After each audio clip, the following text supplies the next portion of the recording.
افسوس سے کہنا پڑ رہا ہے کہ جب 12 اکتوبر کو اہل سنت کارروائی کو نشانہ بنایا گیا، نہ کسی سیاسی جماعت نے اس کی مذمت کی، نہ کسی صحافی نے اس کی مذمت کی، نہ کسی کالم نگار نے اس پہ کالم لکھا، نہ کسی اینکر نے اس پہ کوئی پروگرام کیا، نہ کسی اور جگہ سے اس کی تردید اور مذمت آئی۔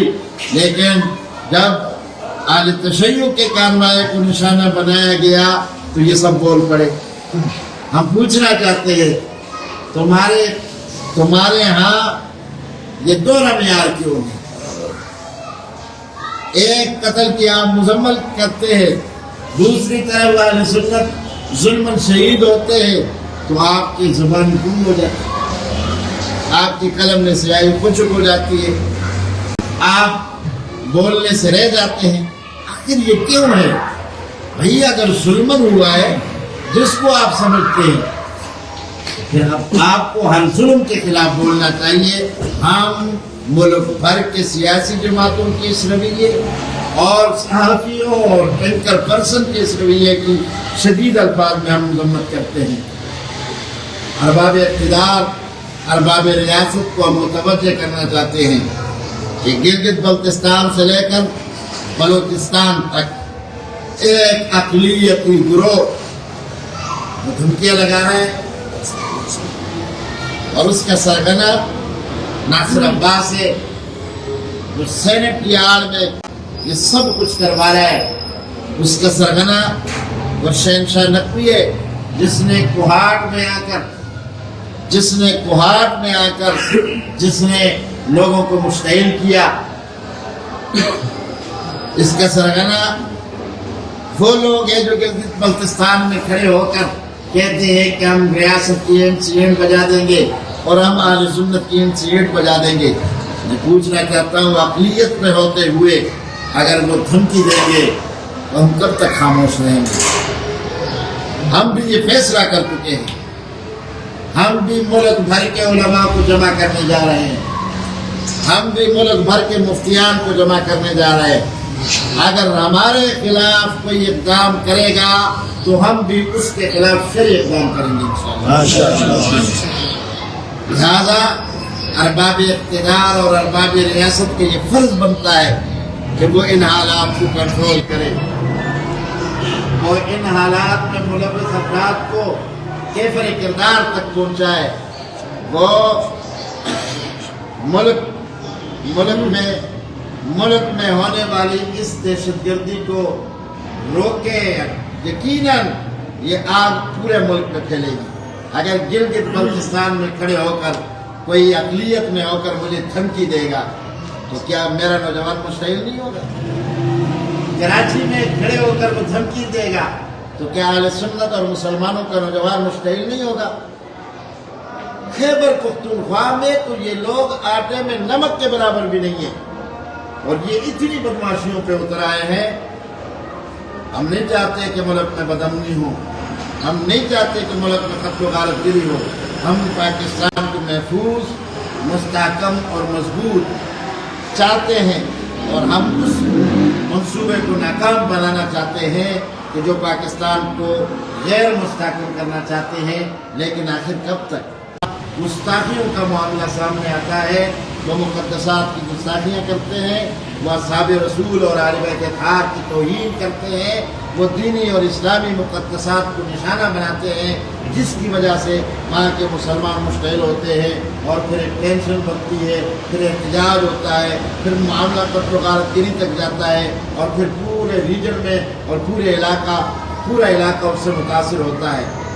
اس لیے میں سمجھتا ہوں کہ ارباب اقتدار اور ارباب ریاست کو اس حوالے سے خصوصی اقدامات کرنے چاہیے، نہیں تو پھر یہ ملک میں یہ آگ پورے ملک میں پھیل سکتا ہے، پورے ملک میں ٹینشن اور اضطراب کی کیفیت آ سکتی ہے۔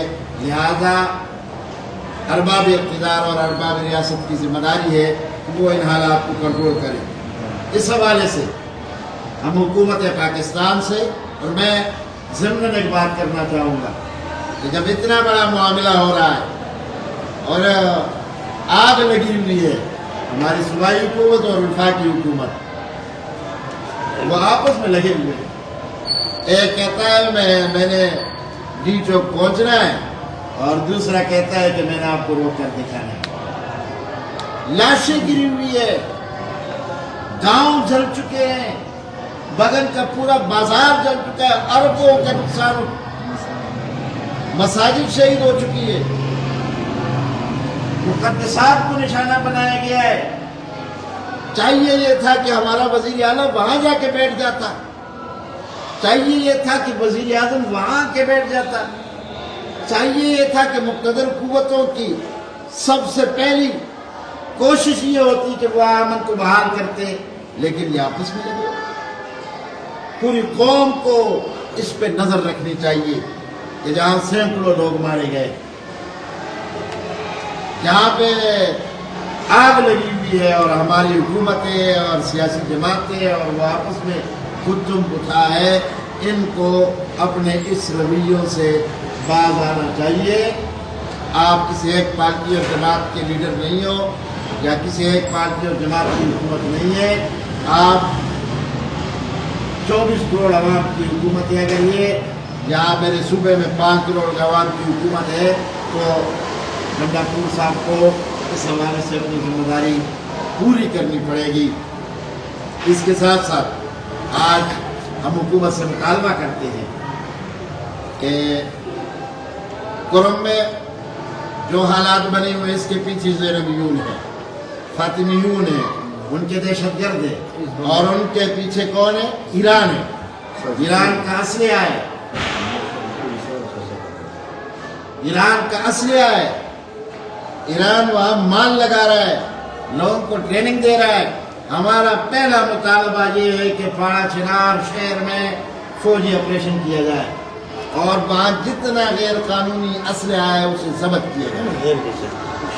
ہم حکومت سے مطالبہ کرتے ہیں، پھر دہراتے ہیں کہ پاڑا چنار شہر میں فوجی آپریشن کر کے وہاں پہ جو غیر قانونی اسلحہ ہے، جو بڑی تعداد میں ہے، اور اس انداز میں اسلحہ ہے کہ وہ حکومتی سطح کے قوتوں کے پاس ہوتا ہے، عام لوگوں کے پاس وہ اسلحہ نہیں ہو سکتا، وہ اسلحہ جمع کیا جائے۔ اسی طرح ہم مطالبہ کرتے ہیں کہ 2007-8 میں جو بڑی معاہدہ ہوا تھا حکومت کی سربراہی میں، دونوں فریقین نے مل کر جو معاہدہ کیا تھا، اس مری معاہدے پر من اور عمل کیا جائے۔ اس کے ساتھ ساتھ بغل میں جو نقصان ہوا، وہاں کے تاجروں کے ساتھ جو ظلم ہوا، وہاں کے جو گھر جلائے گئے، صوبائی حکومت اور وفاقی حکومت کو ان کا مالی ازالہ کرنا چاہیے، اور مالی تعاون ان کا کرنا چاہیے۔ ان کا جو نقصان ہوا ہے اس کا ازالہ کرے، ان کے ساتھ ان کو پھر اپنے پاؤں پہ کھڑا کرے، ان کو کاروبار بنا کے دے۔ جو شہید ہوئے ہیں اہل سنت مسلمان، ان کا مالی معاوضہ